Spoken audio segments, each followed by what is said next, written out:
Strange universe. It's even Steve Travesty. Sean's somewhere stuck in an igloo in British Columbia. I don't know, he's somewhere up in Canada. And he didn't make it to the queue. I don't know if he's showing up for any of the 2 hours today. So I'm starting to go into overtime here as far as being hosting. Man, I'm spent. I found all this good stuff. I went through everything I needed to go through today on my show. Now it looks like I have to create more content. So I'm scrambling to put it all together.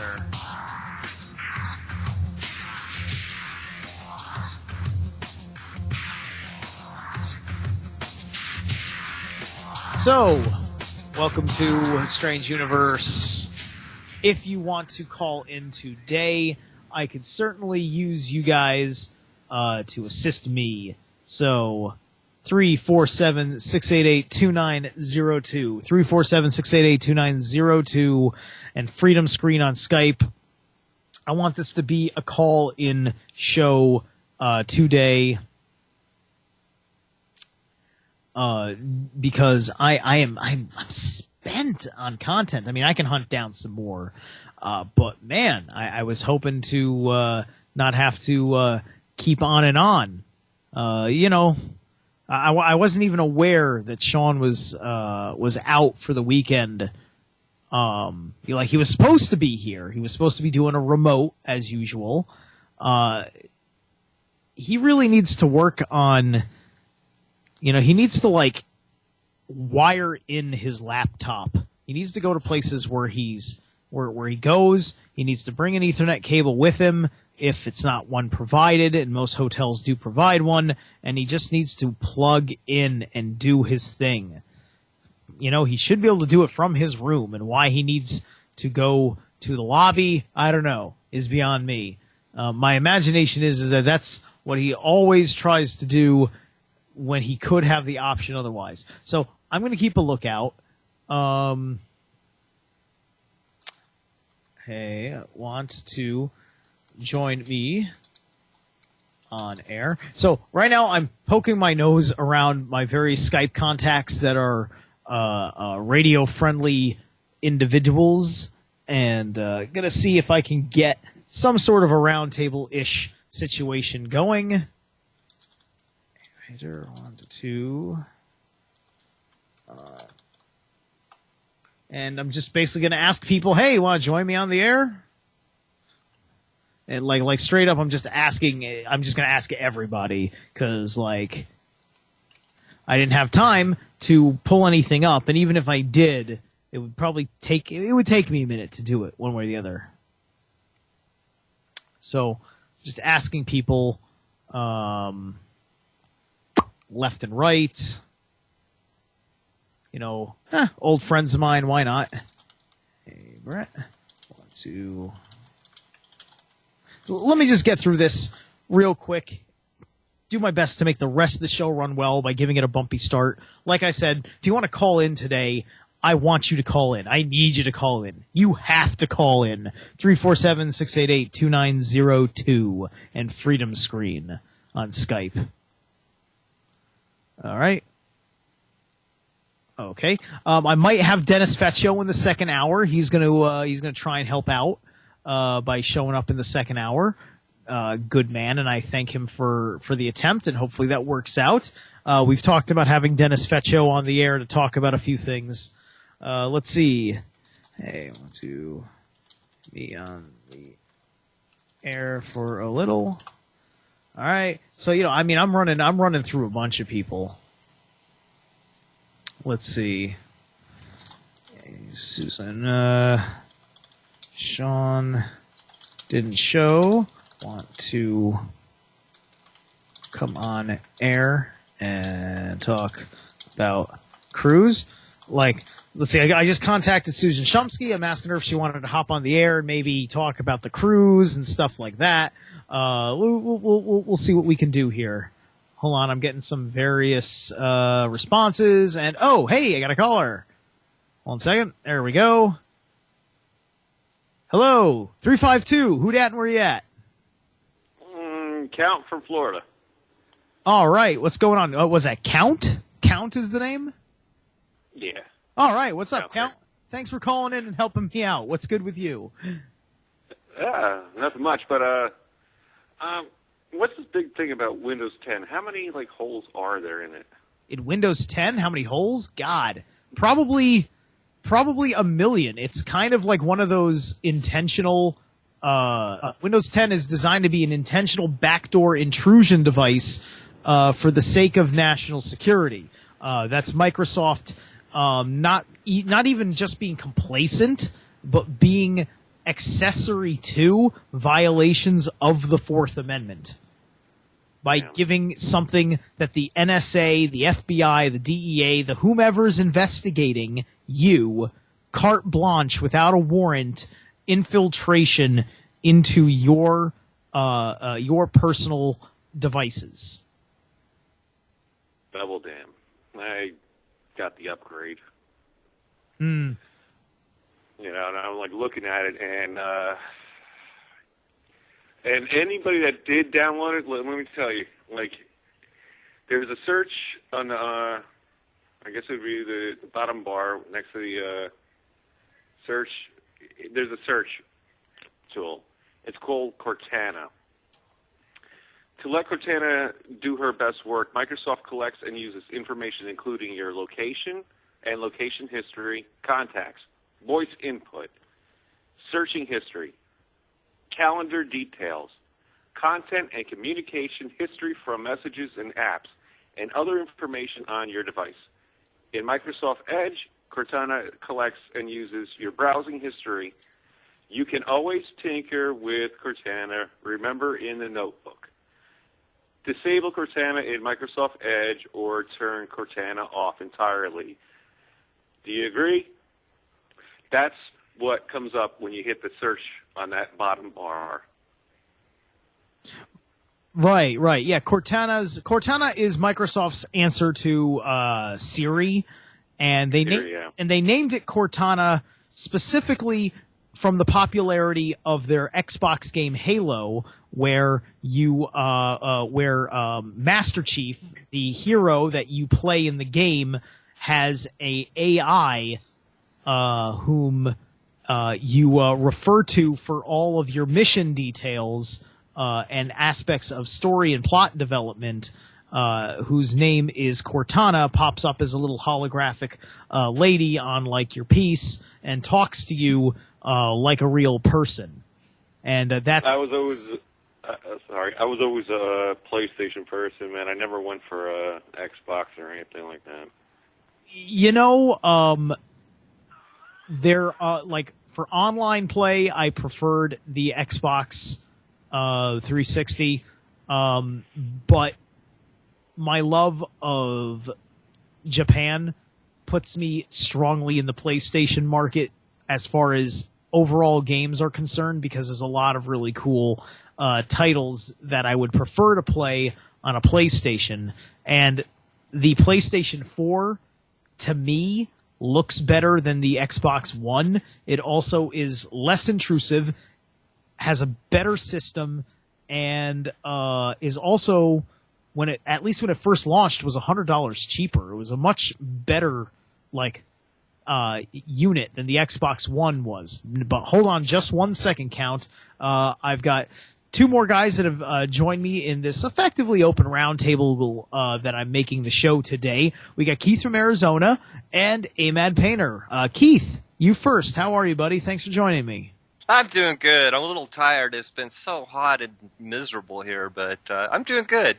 Sure, yeah. This is now my third hour broadcasting unexpectedly. I understand. If Sean hops on, Sean hops on. Oh, yeah, this is supposed to be Sean's time, isn't it? I'm sorry, say that again? I'm sorry, I leaned back. This thing, it's normally Sean's show, isn't it? Well, yes. Here, I'm thinking it's 8 o'clock at night, man. It's Strange Universe right now, and right now and he didn't show because he's doing something up in Canada, and I guess he just didn't get to his connection. I tried calling him at the last minute. That didn't work out. so on and so forth. That's a mad painter, everybody. And also, I just got, cause I asked her to join us, and, I don't know if she wants to be part of the round table, but I figured this would be a great opportunity, for her to, exploit her work on, Divine Travels and the Conspiracy Cruise. We're joined, with Susan Shumsky, whom I've been, working with her in getting, honored, speaking guests, for the cruise coming up in January. How's it going, Susan? Going great. Absolutely great. I'm so glad that you called on me.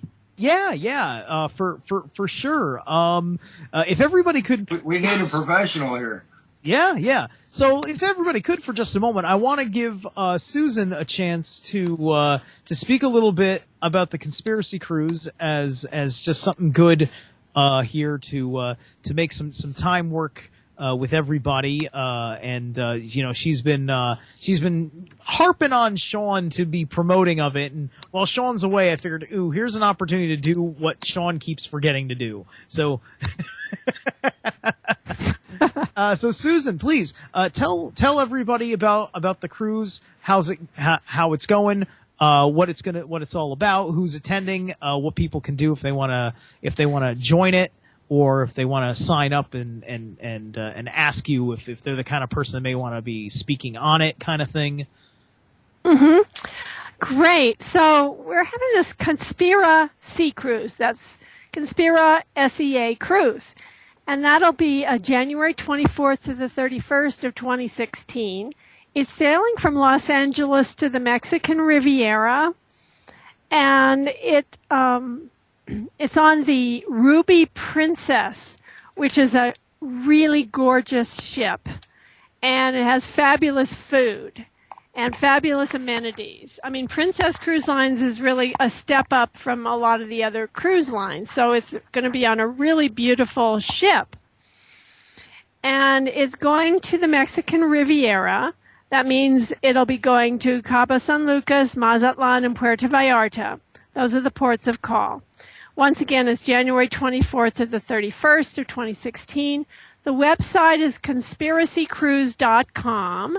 That's conspiracycruise.com in case you want to go there and take a look right now.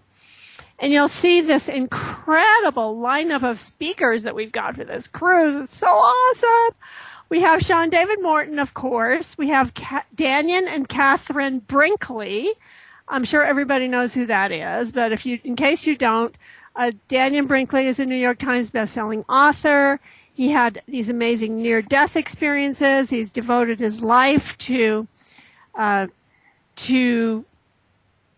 basically helping people to overcome the fear of death and to really tell us the truth about what death is. So Danyon and Katherine are going to be there, and they're just oodles and loads of fun. They're really entertaining and funny, and I mean, they're just like, Danyon's like a stand-up comedian like Sean. I mean, they're really so great. We have Michael Badnarik coming. He was a Libertarian presidential candidate. He's quite well known. He's going to be teaching a Constitution class and some other classes. He's going to do a lot of teaching on this ship. He's really volunteered to do so much teaching. I'm very pleased that he has stepped up and he's willing to educate people about the Constitution, about our rights, about our liberties. So he will be there. Jeffrey Smith will be there. He's really, really famous. He is basically a movie star. In his movies about GMOs and Monsanto, he's exposed all the lies about what Monsanto is doing in GMOs, and he's the leading anti-GMO consumer advocate in the world. And some of his films are, for example, Genetic Roulette is one of his films. And he's also in Seeds of Deception. I mean, he's really in a lot of films about GMOs, and he's written books, and he's really very articulate, and he's going to be speaking a couple of times on the cruise, and also he'll be showing the film Genetic Roulette on the cruise ship. In addition, we're going to have Andy Wakefield. Andy Wakefield is the #1 vaccination and autism whistleblower and he has had his entire career ruined, complete ruination of his reputation and his career as a result of him telling the truth. So Andy Wakefield will be there. Also Joshua Warren, who's one of Sean's favorite guests, who comes on his show. He's going to be there. He'll be talking about his magic boxes, his radionics boxes, and so on. Robert Strecker is going to be there. He's the #1 AIDS whistleblower. I got him. He's one of mine. Right. Steve helped us get Robert Strecker onto the cruise, and he is somebody who is very brave. Amazingly, he still has his medical license, though, unlike Andy Wakefield, who is completely in ruins because of him speaking out. But Robert Strecker is the man who discovered really where AIDS came from. He's the one who actually discovered it, that it was manufactured, basically. Okay, so Nick Begich is going to be there. He's the main guy who exposed Haarp, and he's a mind control investigator. He's a very well-known guy. We also have Len Horowitz and Sherry Kane. And Len Horowitz is the man who wrote that book about AIDS that was so very popular and that really exposed the whole AIDS conspiracy.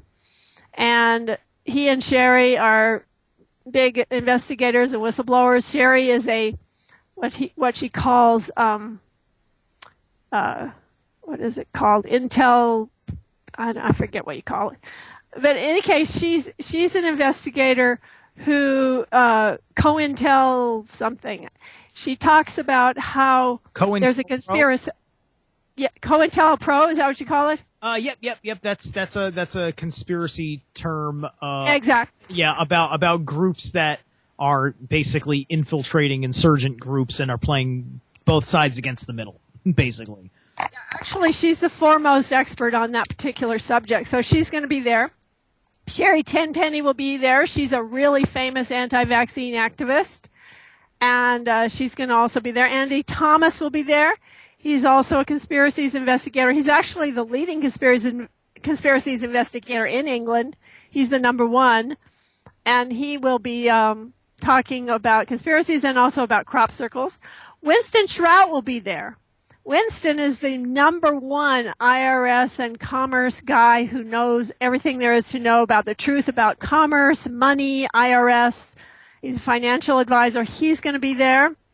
Rosemary Guiley, who's a paranormal researcher. She'll be talking about jinn and other, shall we say, otherworldly conspiracies from the other side, shall we say. Laura Eisenhower will be there. She's an Earth advocate and global alchemist. She is the great-granddaughter of President Eisenhower. Dean Ryan will be there. He's a quite well-known social commentator. He works with Sean Stone quite a bit, and he is, I'm sure he'll be bringing a lot to the table about all kinds of subjects. I will be speaking as well. We also have Marshall Masters, who's a sustainable communities organizer. And he has really devoted himself wholeheartedly to survival and to the whole survival community and the whole sustainable community. He's really, really very, very knowledgeable. And he knows exactly where to tell people to live and how to be safe. And he's kind of really amazing, actually. Robert O. Young will be there, who is a alternative medicine advocate. Tony Bark will be there, who's vaccination whistleblower. Sharon Schloss will be there. She's a weather and chemtrails researcher. Joyce Riley, Gulf War illness veterans advocate. Patty Greer, crop circle filmmaker. Carrie Cassidy, who probably a lot of listeners know who that is. She's an investigative reporter and radio talk show host. We also have Dr. Dream, who's a humanitarian holistic healer, and Helen Sewell, who's an astrological educator. And there's me, who I talk about how, it's pretty much similar to Rosemary Guiley. I talk about the other dimensions and how they influence us adversely, how they can influence adversely, like the astral world, astral entities, possession, exorcism, that sort of thing. So I talk about that quite a bit, as well as spiritual subjects. So this amazing cruise, sailing from Los Angeles, going to Cabo San Lucas, Mazatlan, and Puerto Vallarta. It starts out on Sunday, January 24th, ends on January 31st. Not only are we going to be doing all these amazing workshops on the ship, but we're also going to be doing special events and shore excursions. For example, when we are in Puerto Vallarta, we'll be taking a special tour to the botanical gardens and a beautiful city tour. There's some really cool places to visit in Puerto Vallarta that I didn't know about that we're going to be visiting on this tour. And the botanical gardens is one of them. That's really an extraordinary place that has 3,000 different kinds and varieties of really exotic plants and trees and flowers. It's absolutely gorgeous. You can see it on the website if you click on shore excursions. But an even more interesting shore excursion will be in Mazatlan. And at Mazatlan, we're going to go to this amazing petroglyph site. It's a UNESCO World Heritage Site. And no cruise ships ever offer this tour, but I offered it on a previous cruise that I did down in the same area. And it was really the most fabulous shore excursion I think I've ever offered. Because what it is there's a beautiful shoreline near Mazatlan. And on this shoreline, there are over 1,000 petroglyphs along 1,200 feet of the shoreline. So it's not just a couple of rocks here and there. There's actually 1,000 petroglyphs. It's extraordinary. Absolutely extraordinary. So last time we were there, the guide told us and explained to us all the details about this site, that these petroglyphs were carved by pre-Columbian ancestors of indigenous Indians that the Spanish conquistadors encountered when they arrived in that state in 1531. So these are really inspirational artistic expressions, and they are a gateway to the spiritual life of these peoples. So it's really a fantastic place. It's called Las Labradas. Excellent. So thank you so much, Susan. If you want to tag along into the through the bottom of the hour, sure. If you want to write, you can say a few more about it if you hadn't finished up with it or what have you. And then we still got Keith and is Doctor is in. I'm Doctor, and I'm here to save people. How are you? What you got going on? I'm surprised you're Volare. Wow, what a neglected choice. What? No Swedish Megadeth demon metal? Well, we were talking. We were talking about the conspiracy cruise just ahead of this break, and so I figured I need something inherently Spanish or whatnot. I'm not sure if that version of Volare is Mexican specifically, but it was the first thing that popped in my head, and I really like that song, so I just ran with it. Susan's still here. Oh, it's all good. And we had Susan, and a caller was here as well. And a Mad Painter was here, and I suppose we don't need a Mad to hang out with us because now we got you, and I asked Susan if she would stay to wrap up her thoughts on it, and if she wanted to do whatever. And Sean, you're here now. It's cool. You're in charge. And but Susan's here as well, and she's been bugging me to bug you about bugging your audience about promoting the cruise. So there you go, wish fulfilled. Have at it. Did Sean drop out? His audio might be dropping out. There he is. Well, Commander. Hello, am I here? No, I hear him. I hear him. You know, I don't know, Susan. Does Sean sound okay to you? Sean sounds like broken up to me. Hey, I'm here. I'm trying. It's yeah, he has been breaking up since the beginning. If you guys want to reconnect, that would be fine. Yeah, but it's sure. I'm not sure. As I said, I'm doing hotel Skype. Yeah, let me try reconnecting you real quick. Hold on one second. So pulled him out. Now pull him back in. Sometimes a quick reconnect fixes all the problems. Because his connection in and of itself seems solid. It just might not be a high bandwidth. It's always a funky situation.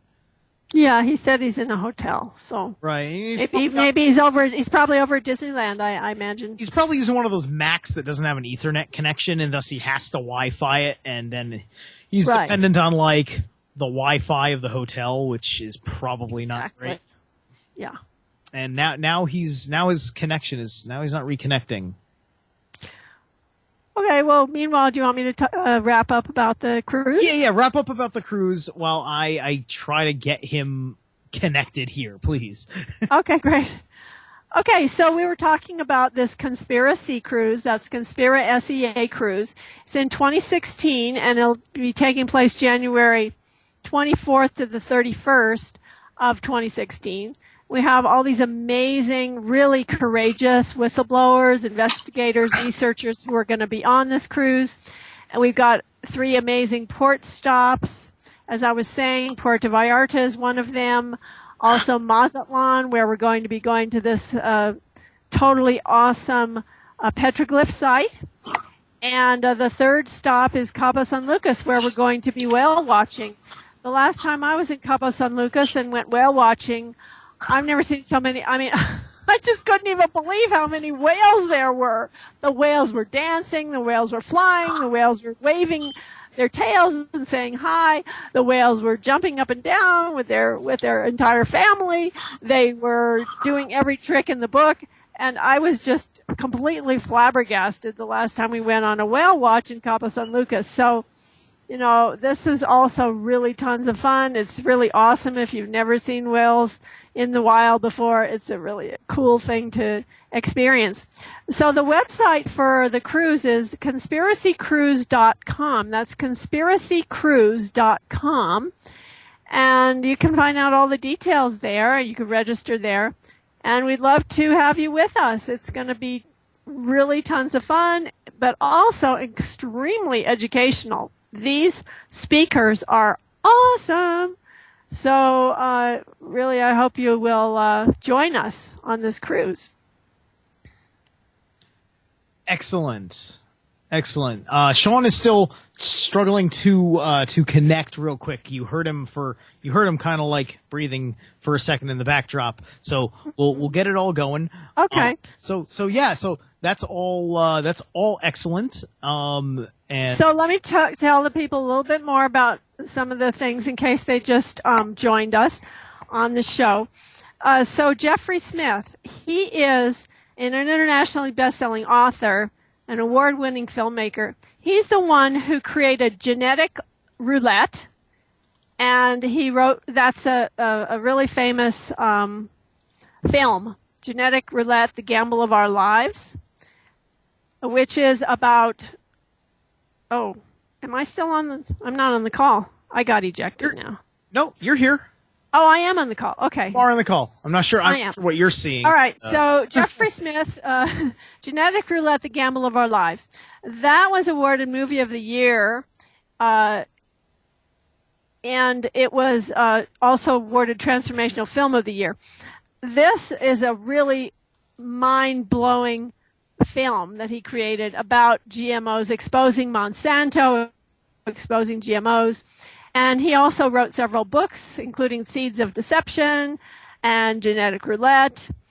And he talks about the dangers of GMOs. He has lectured in more than 40 countries. He's the executive director of the Institute for Responsible Technology. And he is the #1 authority and advocate, non-GMO advocate in the world. So he's going to be there on the ship, and he's going to be showing his film. He's going to be doing a Q&A after his film. He's going to be teaching a couple of amazing seminars on the ship, including exposing the cover-up, protecting ourselves from GMOs and Roundup. And so he will be there in person, live, in the flesh. Also, we have Michael Budnarek, who's going to be on this cruise. He's going to be teaching an introduction to the Constitution in 6 parts. It's an 8-hour class, which will be a life-changing experience in which everything you thought you knew, you might think that you really know a lot about the Constitution or about our rights and all of that. But I assure you that he will prove to you that you don't really know as much as you think you did. So this is going to be quite an eye-opener, shall we say. He's going to be teaching another couple of classes also. One of them is Frederick Bastiat, The Law, which is commenting on a treatise called The Law, which was published in 1850 by the great French economist and journalist, and is as clear a statement as ever been made of the original American ideal of government as proclaimed in the Declaration of Independence. So this is something he's going to also teach, and he's also going to teach a class on the Bill of Rights. So thank goodness Michael Budnarik, who was the Libertarian candidate for president, by the way, he's probably the most well-known Libertarian in the country, probably other than Noam Chomsky maybe. But he is really very well-known, and he has graciously agreed to teach all these awesome classes on the ship. And what a coincidence. I just saw running across my desktop that Michael just sent me an email. What a coincidence. Okay, that's an interesting sign. All right, so then we have Danyon and Katherine Brinkley. These are near-death survivors. And Danyon Brinkley is one of the most famous, shall we say, New Thought or New Age speakers and authors in the world. He was on the New York Times bestselling list for I don't know how many months. I mean, his book Saved by the Light was on that list like forever. And then he wrote some other books, At Peace in the Light and Secrets of the Light. And then he has an upcoming book called 10 Things to Know Before You Go. And he's going to be teaching a class called The Beginning is Near. You know, you always hear the end is near. So he's got this class that's called The Beginning is Near. And he says, as he describes the class, he says, everybody knows or suspects that our world is shrouded in illusion, conspiracy, and lies.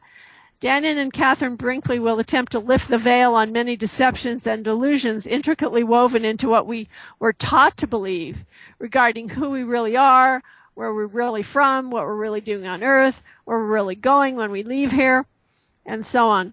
So this is going to be pretty interesting. And they're going to do 2 different workshops, actually, on the cruise. And once again, what we're talking about right now is the Conspira Sea Cruise, Conspira SEA Cruise and Seminar at Sea, which will be taking place in January 24th to the 31st of 2016. And it will be sailing from Los Angeles to the Mexican Riviera. That means Cabo San Lucas, means the Pacific coast of Mexico. Cabo San Lucas, Mazatlan, and Puerto Vallarta. And the website is conspiracycruise.com. That's conspiracycruise.com. Another of our speakers is Nick Begich, who's the eldest son of the late United States Congressman from Alaska, Nick Begich Sr. He's a political activist. And he, Nick Begich, he wrote the book Angels Don't Play This Harp, Advances in Tesla Technology. And he also authored Earth Rising, the Revolution Towards 1,000 Years of Peace. So, he's also wrote a book called Controlling the Human Mind, the Technologies of Political Control or Tools for Peak Performance. So he's really the number one researcher, investigator, and whistleblower about Haarp. And in case you don't know what Haarp is, it's about a very strange. It's about some very strange, shall we say, frequencies that are going into the atmosphere disrupting weather systems, interfering with migration patterns, jamming global communications, disrupting human mental processes, and negatively affecting your health and disrupting the upper atmosphere. So tell us more about Haarp, Steve. Haarp is, this is all the basics that I know about it, and this is the general conspiracy theory on Haarp that we all know. Haarp stands for the High Altitude Auroral Research Project.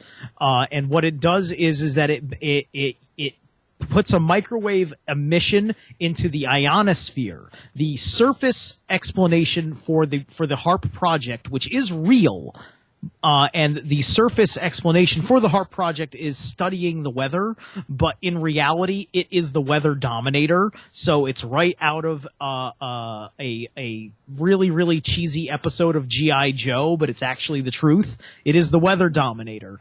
You can use it to create weather and to change weather, or to end a weather pattern. It is, in fact, one of the current conspiracy theories is that the drought in the West Coast is being perpetrated by Haarp being concentrated over that area for an extended period of time. For what reason, I'm not sure, but it's also working on scalar energy technologies, and it can be used for things like mind control assistance and death rays and all sorts of crazy mad science type of stuff. Mm-hmm. Yeah. So Nick was the one that really exposed this, and he's very brave. All these people that are coming on this cruise are extremely brave whistleblowers, because what they're doing is they're exposing the lies, despite, getting complete ostracism from their peers, from society, despite being targeted as, maybe terrorists, being targeted as frauds, and all of this. So, these people are extremely brave, especially somebody like this who's the son of a congressman and willing to step out and expose something that really is harming people. So, he's awesome. And so is Len Horowitz. I mean, here's another guy that's been ostracized, has had to really go through the ringer for what he did, which was to bring out the truth about AIDS and viruses. He wrote a book called Emerging Viruses, AIDS and Ebola, Nature, Accidental or Intentional. And he wrote several other books. Lately, he's really interested in using music and sound as a healing power, as a healing modality. So Len is absolutely stunning. He's an amazing speaker. He is so completely mesmerizing, and I think you'll really enjoy hearing Len. What we're talking about right now is the Conspiracy Cruise, Conspira SEA Cruise, and Seminar at Sea, which will be taking place on January 24th to the 31st of 2016. And that will be sailing from Los Angeles to the Mexican Riviera. And the website is conspiracycruise.com, conspiracycruise.com. So check that out. Along with Len, we have Sherry Kane, and she's like the main expert on something called Cointelpro, which means Counterintelligence Program, which was initiated in 1956 under FBI Director J. Edgar Hoover. A similar program, Operation Chaos, was run by CIA during the Cold War era. And it's about controlled opposition. It's about, and this is, there was a communist revolution leader who said the best way to control the opposition is to lead it ourselves. So it's all about creating chaos in the media and misinformation, disinformation, cross-information, actually opposing people that you actually are in cahoots with, causing chaos, causing controversy, creating more publicity, and all kinds of just really all kinds of lies being perpetrated. So Sherry is really an incredible investigator about that, and Len and Sherry are going to talk about that. and they're also going to be talking about this amazing healing modality that Len is really interested in now, and that he has written about now. And it's in his book, the Book of 528, Prosperity Key of Love, and he's talking about a specific frequency of 528 hertz. That's the pure tone and color of love and the universal healer. So I'm really fascinated by that. I can't wait to hear what he has to say about that. In fact, I'm going to be sitting up in the front row in every one of these workshops during this cruise, because I am so excited about what's going to be taught during this cruise. I can't wait to hear some of these speakers like Winston Shrout and, of course, Sean, who is absolutely electrifying. Sean is one of the greatest speakers in our field, and he is just amazing. So many speakers on this cruise that are just going to blow your minds. It's just awesome. So is Sean coming, or what's happening? I gave Sean the advice of disconnecting from the server and then reconnecting, because odds are he's got bad bandwidth, but sometimes refreshing his entire connection solves that. He did the disconnect part, but he hasn't reconnected yet. So it might be that Sean's out for the long haul, because I don't see him back on to any capacity. With that being said, I can drag my friends back onto the call and whatever. You don't have to feel obligated to keep it. I could talk forever, Oh, certainly. And it looks, you've got a lot of amazing stuff going on. I'm going to attempt to be there myself, and when I'm there, I will be there helping in the capacity of a sound engineer. If I go, I just need to be able to get my plane ticket to LA. That's gonna be it's gonna be my challenge. Just like Sean has his challenge of getting to Kentucky next week, I got my challenge of getting to LA in January. So right, exactly. So what we're talking about is a conspiracy cruise, Conspira SEA cruise, and you'll find that at www.conspiracycruise.com. Momentum is growing on this cruise. We're going to get quite a number of people on the cruise, but mainly we have the most amazing speakers. And these speakers are very, very brave, every one of them. I will be speaking also. Let's see what I'm going to be speaking about. I don't even remember. I'm going to look it up on the website right now to see what my topic is. I'm not even up there yet. Okay. I haven't put myself up there yet. But what I put myself on the schedule, though, I know. So let me look on the schedule page. Okay. Well, gee whiz, I didn't put myself on the schedule either? Nah. Really? I'm not even up on the schedule? Really? You can promote everything but yourself. No, I am. Here I am. I must have spelled my name wrong when I did the search for myself. That's correct. I spelled my name wrong when I did the search. Okay, that's what it is. Okay, let me go back to the speaker page again. Oh, my goodness. Okay, here I am on the speaker page. Okay. Well, here we are. We've reached the top of the hour. And so everything for Thursday. All right, welcome back. We are Revolution Radio. Freedom Slips. 100% listener station. So please help us out. Hook us up. Show us some love. Hit the site support button. Send us a check or PayPal order if you so choose. Help us continue to bring you this deep programming. All right. It is the top of the hour here, halfway through Strange Universe in Sean's absentium. And was actually able, as I mentioned before, picked up on Dennis Fetcho, the Fetch, who's got a show here on Revolution Radio. He is also a resident Middle Eastern correspondent, if you will, considering he's right in the thick of things where he does all of his great work. And we were talking about him like a week or so ago. In Sean's absence, we tried to pull him in.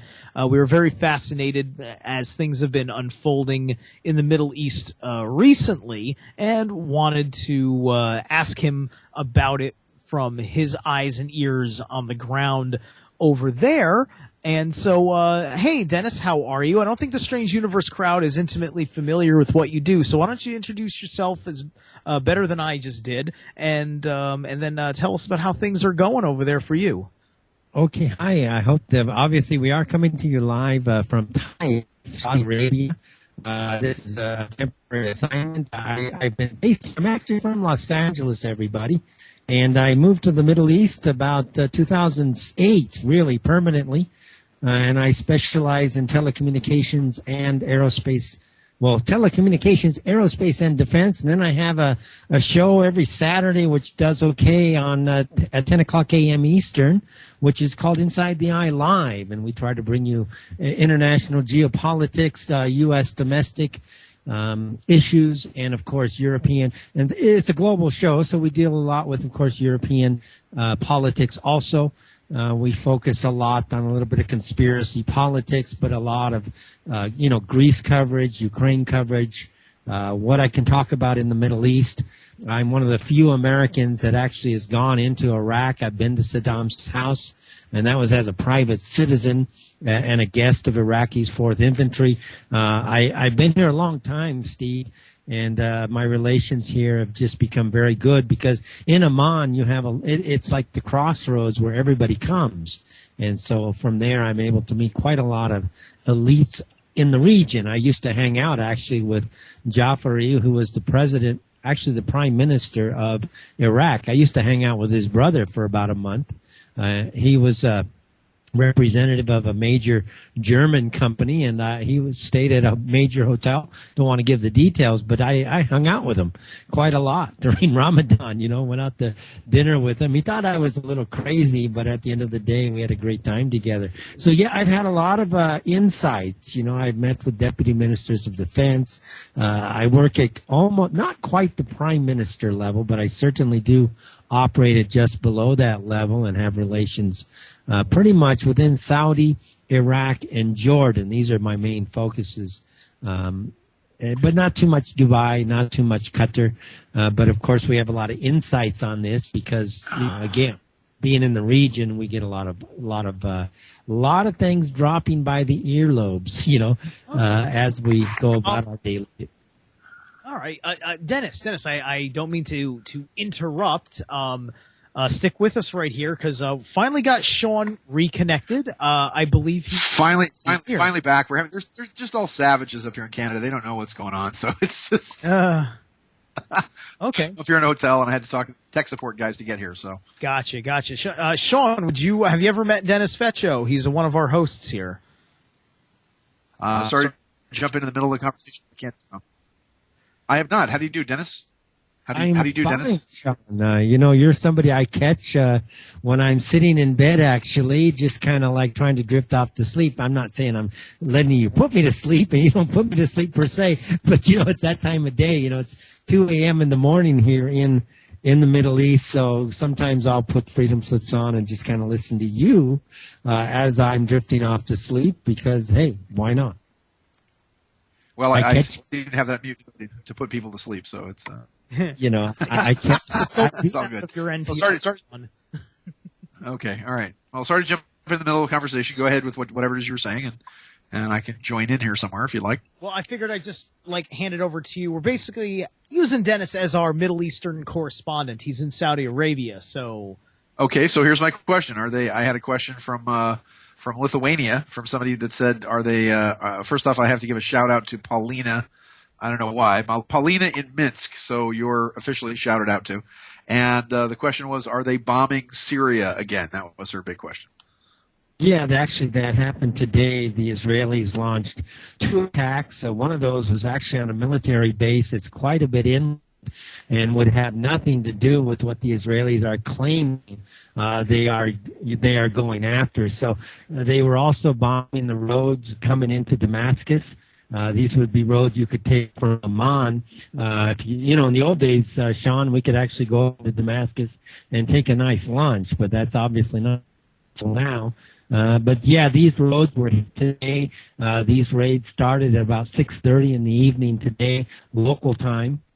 And there's been between 2 to 6 raids so far that we've had word come in on. and it looks like these are in support.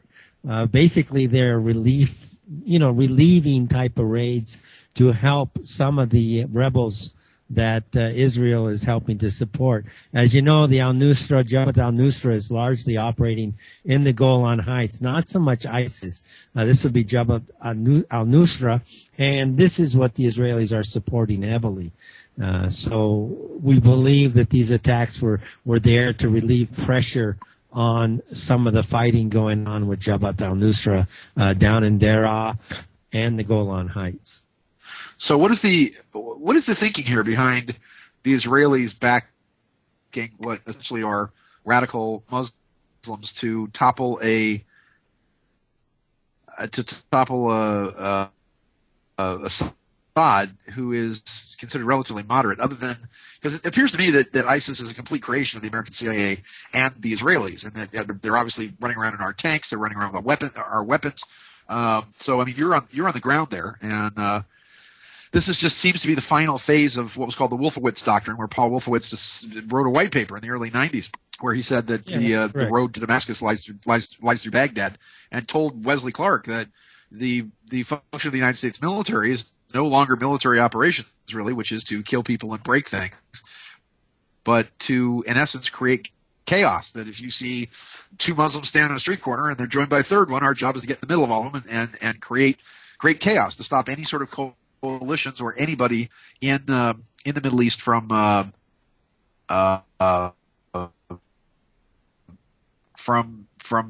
banding together against us, against the United States or against anyone else.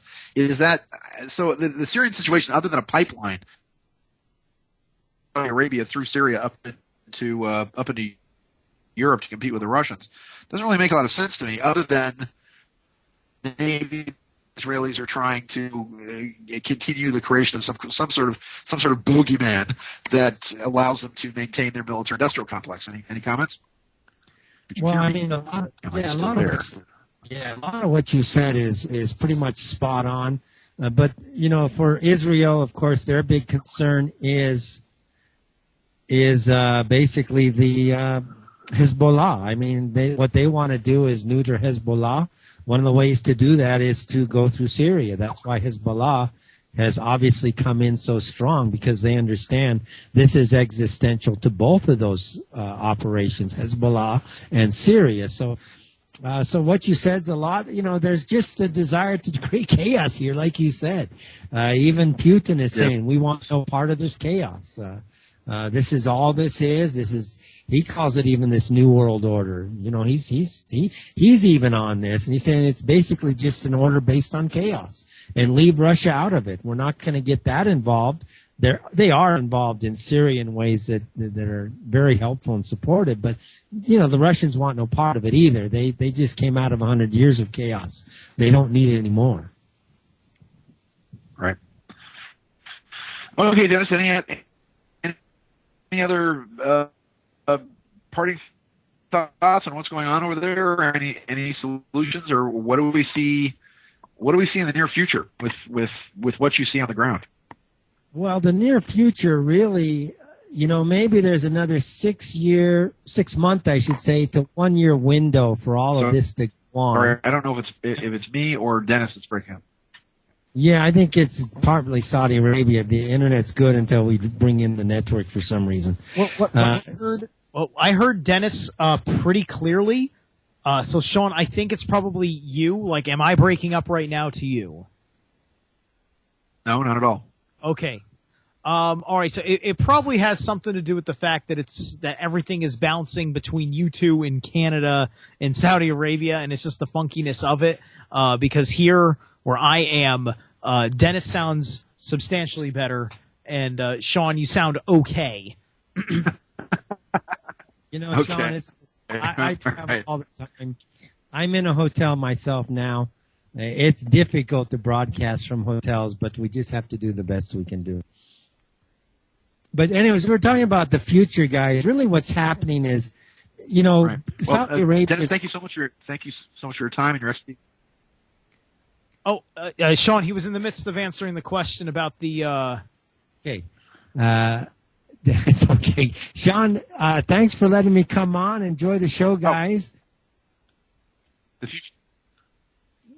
Yeah, let's No, Dennis, I want to hear your answer. I'm sorry you're just cutting out over here. So what was complete your thought? Well, what I'm saying here is that the issue is now being raised at a more deeper political level, even within the elites here in Saudi Arabia, is cash burn. Like any other business, a country is a business. And the cash burn right now in Saudi Arabia is phenomenal.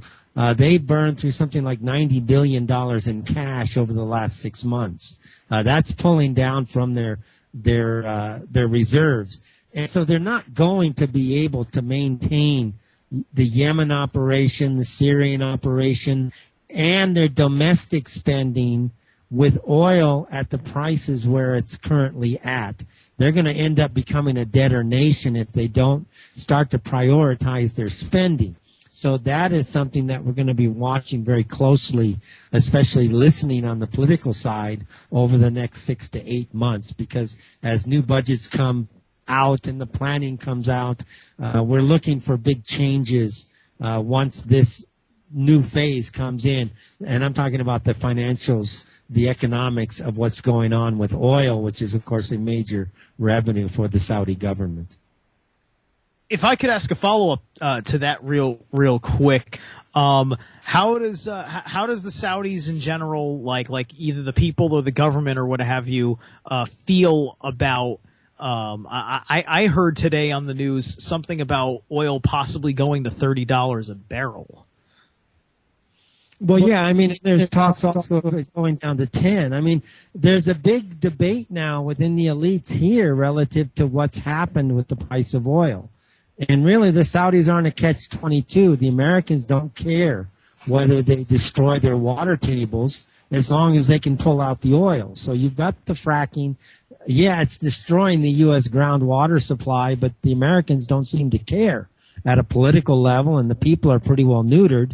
So the Saudis can't keep the price of oil high because it allows U.S. technology to proliferate, but they can't let it go too far down because, of course, that's hard on their revenues, and they're in this catch-22 now again. So we're really watching what's going to be happening with technology, the price of oil, maybe some agreements between the Russians, the Chinese, and the Saudis. That's on the table now. So we're watching all of these developments as they start to unfold. Sean? All right, that's the best I could hope for. So, yeah, I'm here. Can you hear me? Yes. Okay, Dennis, thank you so much for your input. Please call in whenever you can. That's very interesting what you said about oil going back to $10 a barrel. How much? Wow, what would that affect the world if it was that? Because even though it's down to a 6-year low at between $42 and $44 or something, here in California we're still paying $4 for the stuff thanks to Jerry Brown and his summer blend, which is now going to switch to the winter blend or whatever else. So it's been so we're paying almost twice as much for gasoline than everybody else in the country right now. So it doesn't seem to affect California at all. But King Salman, the new king there, has said, Steve, hang on, King Salman, the new king there, has said you're going to see that oil is going to bottom out. He said this months ago when he took over. He said we're going to see $40 oil again, and you're never going to see $100 oil or $80 oil. It's just, according to him, he says it's just not going to happen. Well, I know they'd like to get it they'd like to get it back to 80. That's where they can start to plan a little bit more. So that's the talk. But it doesn't look like you said, it doesn't look like it's going to be possible for a while. Right. Great. Okay. Well, it's the only thing that has allowed the Russians to step into the market and all these other oil producing countries to step into the market has been the Saudis' decision to keep oil up at $100 a barrel. So now that the new king is in, which I always think is weird about Saudi Arabia because it doesn't go from father to son. It goes to the next eldest brother, I guess. So you always got somebody who's 89 or 90 or 91 ruling Saudi Arabia, which I always think is a little strange. But yes. That will change though. What they've done now is made the former minister of Interior is now the deputy crown prince, and so that will actually change. That will break, and then the son of the current king is second in line, and he's the Minister of Defense now. So both of these people have very good relations with the United States. So at least for us, obviously we want to keep our allies, but we want to be rational about it equally. And that's what the problem's been with the neocons and such in our foreign policy, making a big mess of everything. Sean? Uh-oh. He's probably responding, and his audio's not coming over. Sean, I bet you $1 million he's saying something right now. Right. Oh, there he is. Okay, well, I can't thank you enough for joining us and for being part of the Strange Universe. Please call back anytime, or we'll contact you whenever there's something here. I'm so sorry. All right. Can you hear me? Yeah, we got you. Okay, guys, I'm going to sign out because the connection is not so great, and you guys have a great final show here. All right. Thanks so much, dude. Thank you equally. Okay, Sean, it's all you. Sean. I am here. Okay, I don't know what's going on with this. Dennis, thank you so much for joining us. I appreciate it, and please call us anytime. Actually, we'll contact you when something's hot. How's it? Hello? Yes, no. I guess not. Really? You're breaking up something horrible. Oh, no one can hear me. All right, well, I'm here talking. All right, bear with us. Sean just disconnected, and I'm imagining he's going to reconnect. All right. Yeah, he's a bubbling. He's still green on the Skype.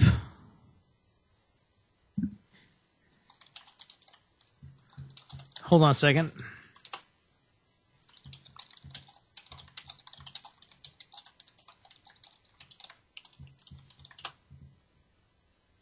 Yeah, Sean's definitely affirming that he is here. He is here, but he can't make the connection happen, which is unfortunate.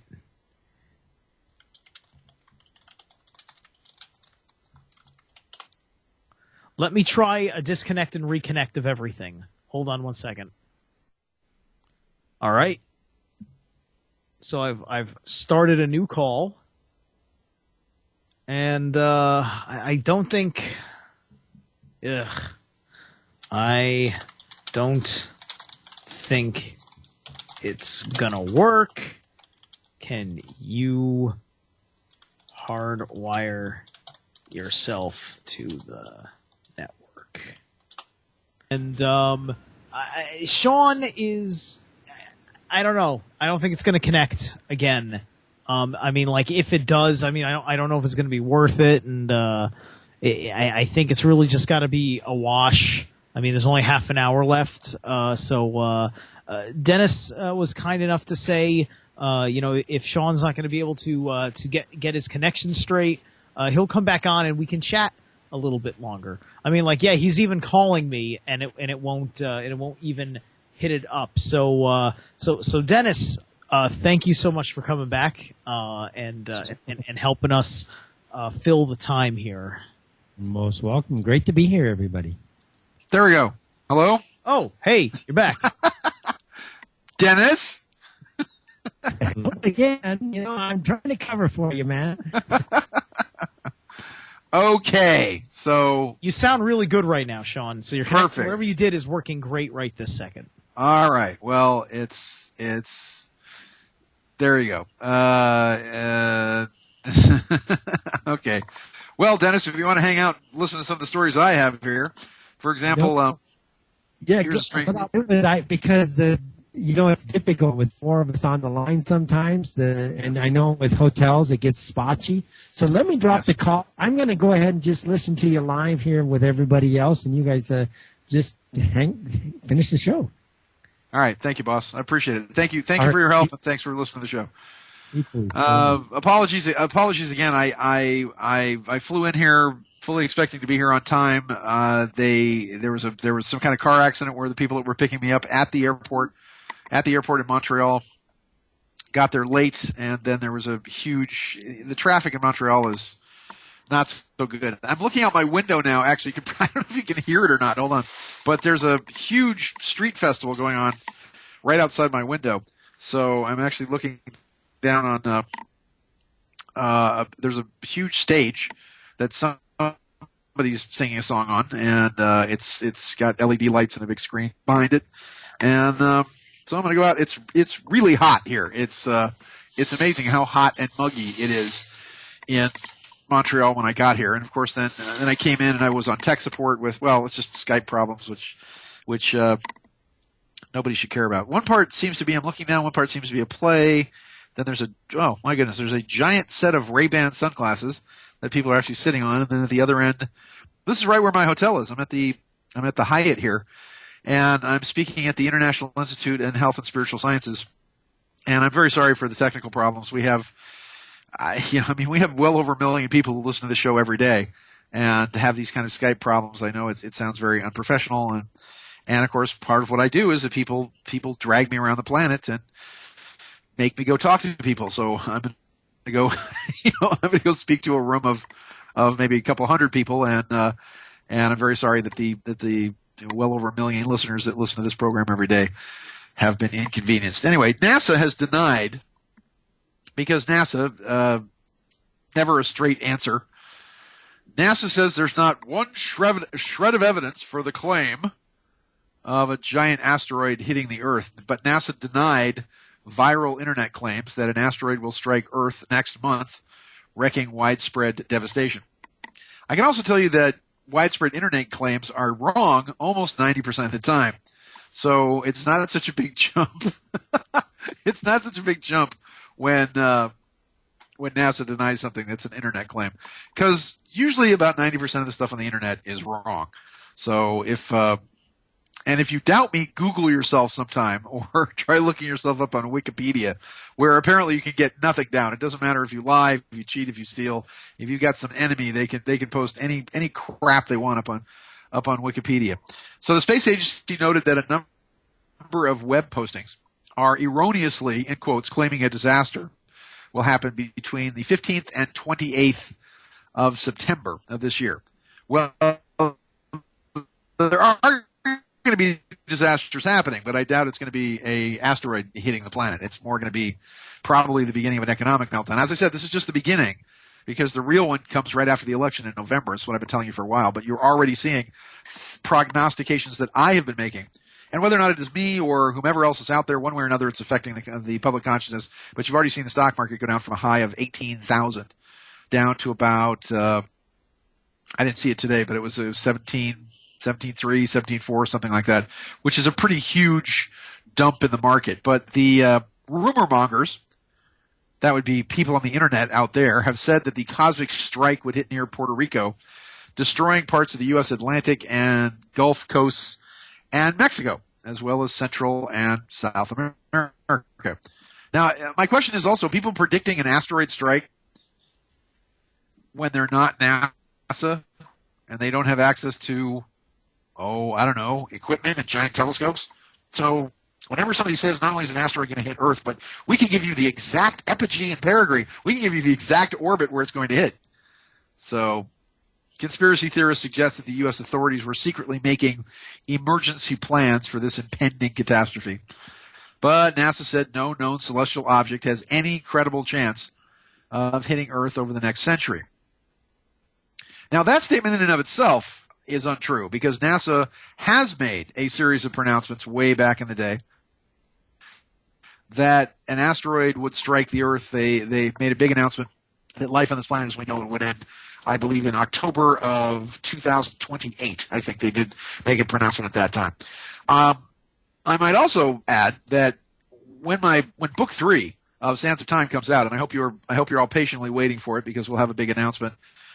I should part of also why I'm in Canada is not only am I speaking here, but it just gives me a chance to get out of my normal life. I just get very strange when I'm writing. I try to get my head down and become very uncommunicative. I don't know if it's downright nasty or not, but I just have to get away. I just have to get away from, look at what the cute cat did, and what's that smell, and work, because I have things going on in my head, and it's even more difficult because what I'm doing is I'm collating data from the journals of Dr. Ted Humphrey Jr., not his real name, but confirming the journals and all of the other information. And then I kind of dumped that into the stew that is my brain, and then process that into what I think is a viable, fascinating story. And believe me, I'm toning it down some, because the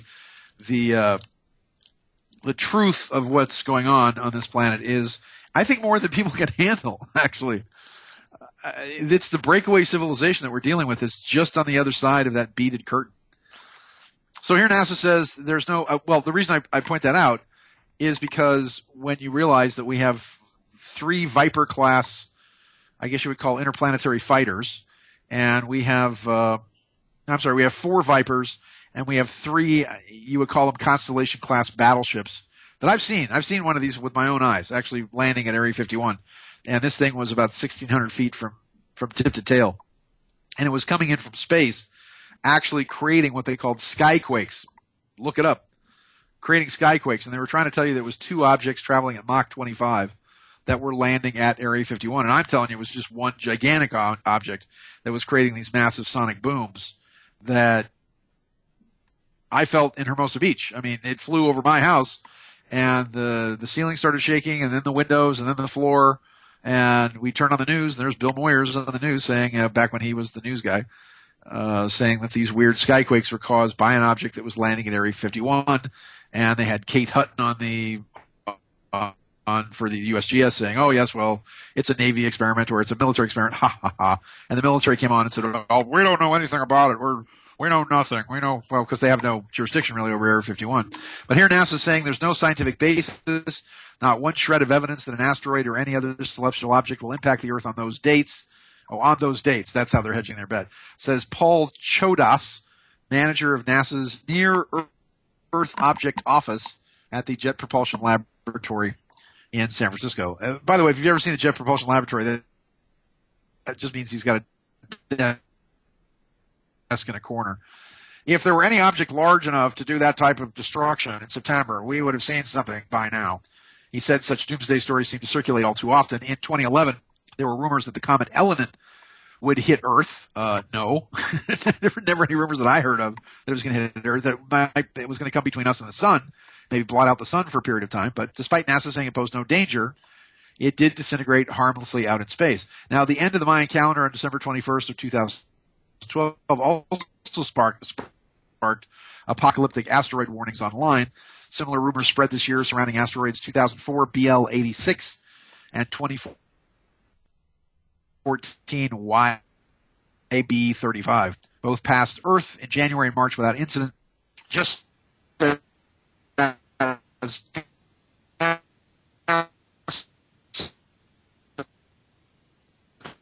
noted it projected.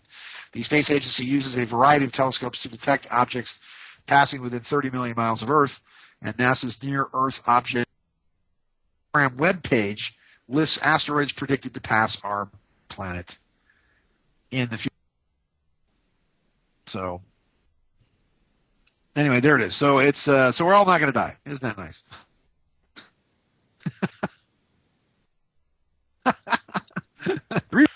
We've got these buttons, and so we can do all kinds of things. We have antigravitics. We have all kinds of things that can actually get in the way of something like this hitting the planet. So it's not going to happen anytime soon. Now, the Ashley Madison website. I got to talk about this. The Ashley Madison website. A woman has discovered live on the radio that, and this is from Sky News. I want to thank Andrew Burlington. And thank you, Andrew, for the $50. I'm still running fund. We've for Sean to flout.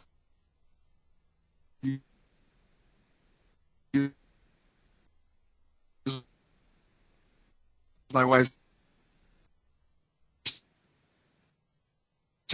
terminology. You just get your flounce around and go to that hillbilly picnic.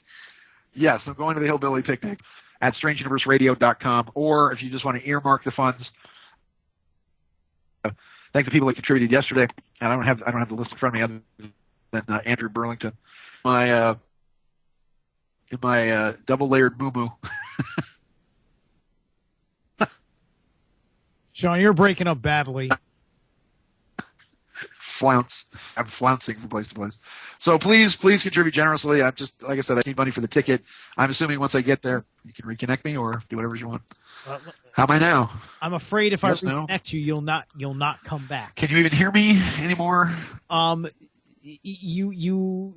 heard that whole sentence, but sometimes I don't hear it all. So, Sean, yeah, if you're speaking right now, it is not coming through at all. Sean. All right, Sean just dropped off again. Yeah, so he tries really, really hard to make sure that he gets through. He's very, very dedicated, and he bothers a whole lot for a job. Like this job, it's like it's not easy. We do this it's all volunteer. If people are nice, they appreciate what we do, and then if they have a little money left over after they've donated to the station, maybe they throw a donation our way, or maybe they want to mail us a nice little gift as a thank you for what we do. But we put a lot of energy into this out of a passion, just because we believe that we're making the world a better place for ourselves as well as for you and everything else. So, Sean's practicing a due diligence, not because it brings him an extra paycheck, but, just because it's part of building for himself and building something for all of you.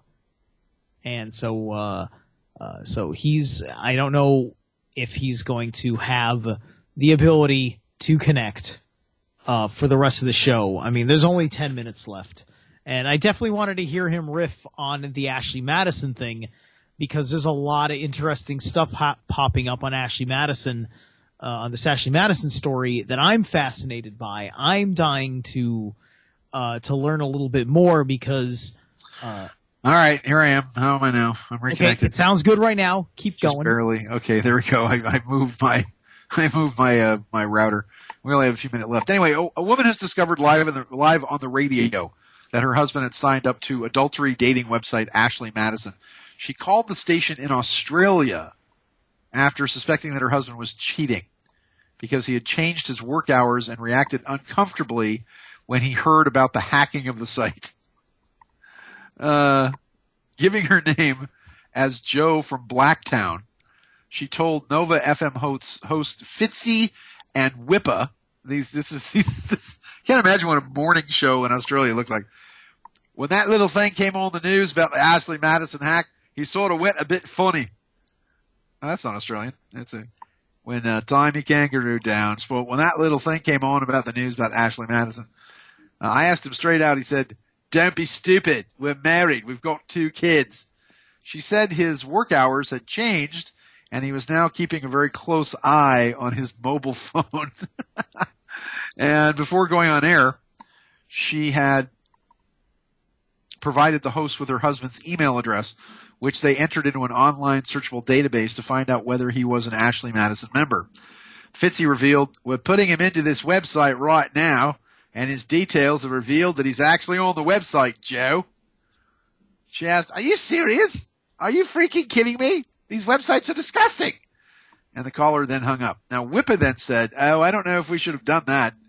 That hasn't left me with a good feeling. I'm sorry that happened, Joe. I feel a bit bad." But people on social media criticized the radio station for the stunt. One Twitter user wrote, "I, for one, do not want to listen to you two destroy someone's life on air. It's not funny. It's horrible." Another said it was staggeringly poor judgment from the station. One Twitter user wrote, "I, for one, do not want to listen to you two destroy someone's life on air." Another said, anyway. So here's the other aspect. I mean, Aussie radio strikes again. If the woman thought her husband was on the site, then why didn't she look at the database herself off air, or the radio station could have told her privately? But another stunt blows up in the faces. It has a definite whisk of Alan Partridge about it. But this is as I said, this is from Sky News. And here's the tragedy of this thing. Ashley Madison is fake. I mean, it's just fake. You have these poor schlubs trapped in their lives, bitchy wife, nagging at them all the time, constantly haranguing them one way or another, I'm assuming. And they enter on this website. Well, the one thing that Ashley Madison is outraged about is that what this shows is that the majority of the women on the site are all fake. They're all just fake stuff that's been made up by Ashley Madison to lure these guys in. And if it's not fake, then it's basically nothing more than it's prostitutes. It's hookers looking for sugar daddies, if you will. And you could go to Craigslist and get the exact same thing. It just doesn't look as nice. Yeah. I guess what is Ashley Madison has? Well, it's got a never-ending credit or coin system or something that, buy me a gift or send me a chat or buy this many coins or something to send me digital flowers. It's just. It's love in the age of the machine world is what it is. All these people have their faces stuffed in the machine world who are looking to the internet for this kind of stuff. And anyway, it's kind of like accusing your wife of cheating with a vibrator. Kind of, yeah, I suppose, but it's like, well, I can't compete with that thing. I don't have that many speeds. And we were talking yesterday about Tianjin, China, cyber attacks and computationally amplified warfare, or CAW. There's a guy called Health Ranger. I'm not sure why Health Ranger would be out there, but Health Ranger, who's Mike Adams, warns of China's plan to destroy America from 7,000 miles away. Now, this is, and thank you, Stitch, for. I've got a guy named Stitch or Sitch, which is I think the same name as that little Hawaiian demon from the Disney movie, but he just Skyped in something about one funny line of questioning. Yeah. So here it is. I'm not sure. This looks like another kind of internet scam thing, but it's on Natural News. But as a follow-up to our exclusive Natural News story and why Natural News is reporting on exclusive Chinese espionage, I have no idea, which also covered military helicopters in Beijing and kinetic retaliation by the Pentagon using exotic space weapons. He says, I'm offering an analysis of the global war that's already underway. I don't think we don't have time for this, but there are two things to disclose up front. First, make no mistake, I'm pro-America, blah, blah, blah, blah. Secondly, I thought it was common knowledge that I speak Mandarin. No, we didn't know that. Let's get to the point. Here it is. Based on what I've learned from multiple sources, the Chinese game plan for America consists of a triple-layered, simultaneous surprise attack, an electronic Pearl Harbor, as described below. For the record, this information is gleaned from a combination of things I've been told. Here's the triple-layer assault. Layer 1, an attack on the U.S. dollar and U.S. debt instruments. 2, a massive cyber warfare attack on the U.S. infrastructure. 3, an attack on U.S. military satellites to maximize the disruption of military communications, banking transactions, emergency services, and other systems that depend on satellite communications. Okay, now, in the minute that we've got left, number 1, we owe China a bunch of money. Number 2, we are China's big fat milk cow. China has to make sure the milk cow is nice and fat because China is selling all of its junk through our Walmarts, which are all then subsidized by the government as well. And then Walmart pays its people so little that they have to be subsidized with food stamps and gift programs and whatever else. So these low-cost items, the fact that you can go buy a lawn chair for $1.50 or something at Walmart is subsidized with millions of dollars of taxpayer dollars there with Sam Walton and his fundamentalist born-again Christian family, who I've met, by the way. I mean, I've met these people at a Benny Hinn conference when my mother was all into this stuff. And disgusting people, absolutely disgusting people, in my opinion. But China destroying the United States is just not good for China. If the United States sneezes, the whole world gets a cold. And here they're saying now China is gearing up to announce its own gold-backed currency because China's going, what the hell? We got almost 2 billion people in our country, and we want a place at the table.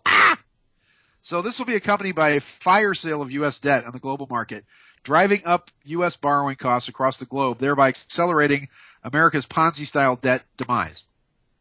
Maybe not. Well, this whole point, I don't have enough time. All right, look, I'm in Montreal. I am going to try tomorrow to see if I can get a better internet connection and see if I can do the show, but I might be speaking tomorrow because I'm I'm speaking throughout the weekend at the International Institute of Health and Spiritual Sciences. It's at the Hyatt Regency downtown. So if you want to come and hear me blab away and talk about all kinds of things.